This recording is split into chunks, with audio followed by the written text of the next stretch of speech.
দুর্দান্ত স্বাদের unique healthy একটা রেসিপি নিয়ে চলে এলাম তোমাদের সাথে শেয়ার করতে। সো হ্যালো এভরিওয়ান, রূপালী রান্নাঘরে সবাইকে স্বাগত জানিয়ে শুরু করছি আজকের রেসিপি লাউ শাকের দুধ পিঠালি। তো রেসিপিটি আমি কিভাবে তৈরি করলাম ভিডিওটি স্কিপ না করে দেখে নাও। লাউ শাক দিয়ে দুধ পিঠালি তৈরি করার জন্য দেখো এখানে কিছু লাউয়ের ডাঁটা শাক নিয়ে নিয়েছি। এবার লাউ শাকের ঠিক এই অংশটা, এখান থেকে এই অংশটা আমি কেটে নেব। তো লাউ শাকের আগাগুলো খুব ভালোভাবে বেছে কেটে নিলাম। দেখো এই আগার অংশটাতে কিন্তু ছোট ছোট পোকামাকড় থাকে, একটু দেখে নিতে হবে। আর ঠিক এই মাপে কেটে নিয়েছি। এবার ভালোভাবে ধুয়ে নেব। এদিকে নিয়ে নিয়েছি 1 চামচ পরিমাণ আতপ চাল, কিছুক্ষণ জলে ভিজিয়ে রেখেছিলাম, ভালোভাবে ধুয়ে নিয়েছি।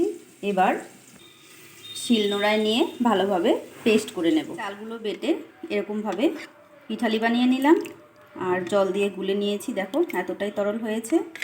এবার আমি কড়াই বসিয়ে দিয়েছি, দিয়ে দিচ্ছি 1 চামচ পরিমাণ ঘি। রান্নাটা আমি ঘিয়ের সাহায্যেই করব, এখানে কোনো তেল ইউজ করব না। এবার ফোড়নের জন্য দিয়ে দিচ্ছি এলাচ, শুকনো লঙ্কা আর কালো জিরে। ফোড়নগুলো ভাজা হয়ে গেছে। এবার কেটে বেছে ধুয়ে রাখা পরিমাণ মতো আর কাঁচা লঙ্কা চেরা ভালোভাবে নেড়ে নিয়েছি। ঢাকা দিয়ে দিচ্ছি 5 মিনিটের জন্য। 5 মিনিট হয়ে গেছে, ঢাকা খুলে দিচ্ছি। দেখো শাকটা একদম পুরোপুরি সেদ্ধ হয়ে গেছে। এবার আমি এতে অ্যাড করে দেব আতপ চালের ওই পিঠালি, দিয়ে দিচ্ছি 1/2 কাপ পরিমাণ দুধ।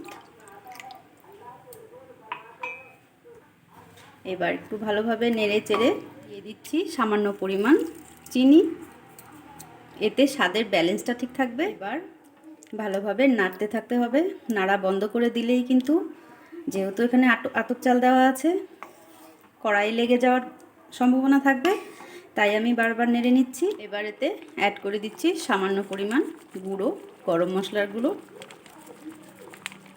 গরম মশলার গুঁড়োটা দিয়ে আমি একটু ভালোভাবে নেড়ে চেড়ে মিশিয়ে নেব। রেসিপি প্রায় তৈরি হয়েই গেছে। এবার আমি অল্প ধনেপাতা কুচি ছড়িয়ে নামিয়ে সার্ভ করে নেব লাউ শাকের দুধ পিঠালি। তো ফ্রেন্ডস, তোমরা কে কোথা থেকে আমার এই রেসিপি দেখছো অবশ্যই জানাবে। আর যদি রেসিপিটা ভালো লাগে তোমরাও বাড়িতে একবার ট্রাই করে দেখো, আশা করি ভালো লাগবে। ফ্রেন্ডস, আজকের লাউ শাকের দুধ পিঠালির রেসিপি দেখো তৈরি হয়ে গেছে, আমি সার্ভ করে নিয়েছি। তো রেসিপিটি তোমাদের কেমন লাগলো অবশ্যই জানাবে।